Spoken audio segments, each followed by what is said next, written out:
El contrato de fianza es uno de los contratos que más amistades ha destruido en el mundo. Y no lo digo yo, lo dice el Tribunal Superior de Justicia. Aunque por otro lado, también ha contribuido al contrato de seguro a ser uno de los negocios más rentables de esta década. Pero, ¿qué es el contrato de fianza? ¿Qué tiene que ver con el contrato de seguro? ¿Hasta dónde me puede obligar? Pues quédate hasta el final que te lo contaré todo. Esto es el contrato de fianza en 6 minutos. Comenzamos. Aldebarán Books presenta.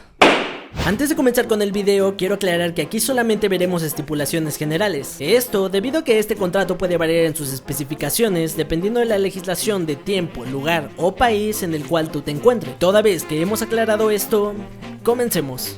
¿Qué es el contrato de fianza? El contrato de fianza es un contrato por el cual una persona, que en este caso denominaremos fiador, se compromete a pagar una obligación a un acreedor en caso de que el deudor no lo haga. ¿Y esto para qué? Pues para garantizar el pago de la obligación por parte del deudor y dar más confianza al acreedor a la hora de realizar el cobro.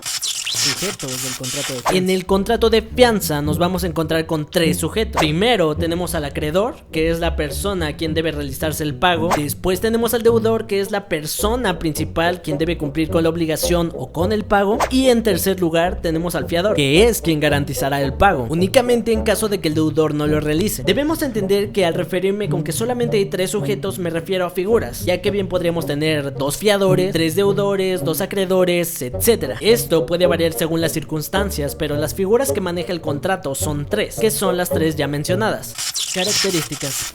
En el caso de este contrato nos vamos a encontrar con características que son totalmente esenciales y otras que podrían variar, pero primero vamos a ver las esenciales. En primer lugar tenemos que el contrato es una garantía personal, y con esto me refiero a que la obligación persigue a la persona y no al documento, como es en la prenda. Debe ser accesoria a otra obligación, debido a que siempre dependerá de otra para su existencia, es decir, no puede haber fianza sin la existencia de otra obligación, pero aunque es accesoria a otra obligación no significa que la obligación debe existir en este momento. ¿A qué me refiero con esto? Pues resulta que existe otra figura llamada contrato de seguro de fianza que se sustenta en una obligación que no existe, pero podría existir en un futuro incierto. Y un ejemplo claro de esto son las aseguradoras. Otra característica es que debe ser subsidiaria. El fiador pagará únicamente por lo que el deudor no pueda pagar, pero jamás pagará más. Y debe ser consensual. Con esto me refiero a que el fiador debe estar de acuerdo en celebrar este contrato. Estas que vimos son características esenciales del contrato, pero por otro lado nos vamos a encontrar con características que pueden variar entre una cosa u otra, como vamos a ver a continuación, ya que un contrato de fianza puede ser gratuito u oneroso. Puede ser gratuito cuando el fiador no obtiene nada, y oneroso en caso de que el fiador cobre por actuar en la figura de fiador. Normalmente esto se cuantifica con una figura llamada prima de riesgo, que es la que utilizan las aseguradoras para actuar en dichos casos como fiadores. La fianza puede ser bilateral o unilateral. Esto dependerá de la característica anterior, ya que si es gratuito será unilateral, ya que el único que recibe obligaciones es el fiador, pero en caso de ser oneroso se convertiría en bilateral, debido a que ambas partes reciben derechos y obligaciones. También puede ser solidaria o mancomunada. Como ya había explicado antes, puede haber 1, 2 o más fiadores que pueden responder en porcentajes iguales o estipular la obligación que le pertenece a cada uno, y la duración puede ser definida o indefinida, que creo que es algo que se entiende bastante claro. Requisitos de existencia. Los requisitos de existencia son estos requisitos mínimos que se necesitan para que este contrato tenga validez, y esos requisitos son la capacidad, que la persona cuente con la capacidad legal y ejercicio para poder suscribir este contrato; consentimiento, de forma que cumpla con todas las cualidades del consentimiento sin caer en los vicios que ya hemos visto en videos anteriores, es decir, que no tenga vicios del consentimiento como pueden ser el error, el dolo, la violencia, etc. Debe ser un objeto lícito, que el objetivo del contrato esté en el marco de lo legal, y debe haber legitimación, que la persona que suscribe el contrato de fianza en caso de representar a alguna empresa realmente tenga los requerimientos para suscribir tal contrato a nombre de esta empresa. En caso de que el contrato de fianza o el contrato principal del cual se deriva este contrato no cuente con estos requisitos, causará la nulidad del contrato. Tipos de fianza.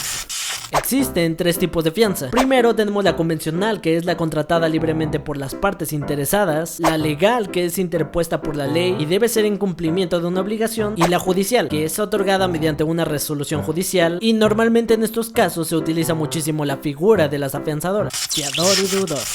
El fiador tiene derecho para que el deudor le obtenga relevo, o le caucione las resultas de la fianza, o consigne los medios para el pago de algunos casos. El fiador y el deudor están obligados recíprocamente a darse aviso del pago. Si el deudor paga sin dar aviso, será responsable por lo que esté ignorando. Por otra parte, el deudor tiene derecho a que se le reembolse todo lo pagado, y esto lo puede hacer mediante la vía de la acción de reembolso. El fiador también tiene derecho a que se le reembolsen los daños y perjuicios de acuerdo con las reglas generales, y el fiador que paga la deuda se subroga en los derechos del acreedor.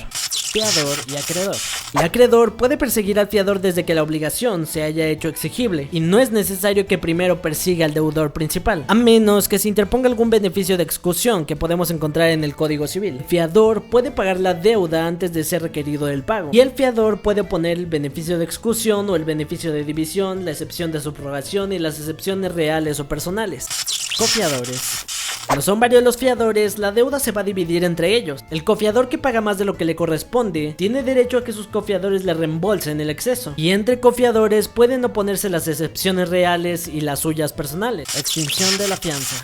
Existen dos tópicos de la extinción de la fianza. Por un lado tenemos la consecuencial, que es aquella que viene como una consecuencia de la extinción de la obligación principal. Es decir, si la obligación principal se liquida o se extingue por cualquier motivo, esto provocará automáticamente la extinción de la fianza. Y por otro lado tenemos la extinción principal. Esta se puede realizar con la liquidación de la deuda de la obligación, con la liquidación de la deuda por parte del fiador. Y como ya vimos, este tendría derecho a repetir en contra del deudor. También se puede extinguir la fianza por alguna prórroga. Si al casi llegar la fecha de pago de la obligación, el acreedor y el deudor convienen realizar el pago en una fecha diferente y no se le da aviso al fiador de esto, provocará automáticamente que la obligación de fianza termine. También se puede realizar la extinción si el acreedor libera al fiador. También se puede extinguir por la prescripción del derecho de exigir la fianza. Esto dependerá del tiempo estipulado en el Código Civil de cada país. En la extinción de la fianza también nos vamos a encontrar con otras dos posibles formas de extinción que debemos analizar bastante a detalle. ¿Qué pasaría en el supuesto de que el fiador quede en insolvencia? Pues en el supuesto de que se haya quedado en insolvencia antes de llegar la fecha de pago, el acreedor, o en su caso un juez, le darán un tiempo determinado al deudor para que nombre un nuevo fiador. ¿Y qué pasaría en caso de que el fiador muera? ¿Se extingue la fianza? Pues no. Esto de que llegue el momento de ser exigible la fianza y el fiador haya muerto, y todos los herederos responderán de forma porcentualmente igual para pagar la fianza, todos los herederos funcionarán como un solo y único fiador.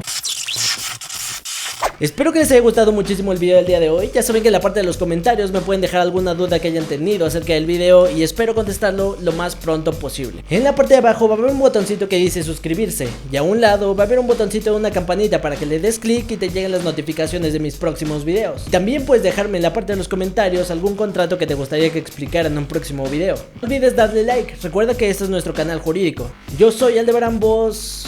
Hasta la próxima.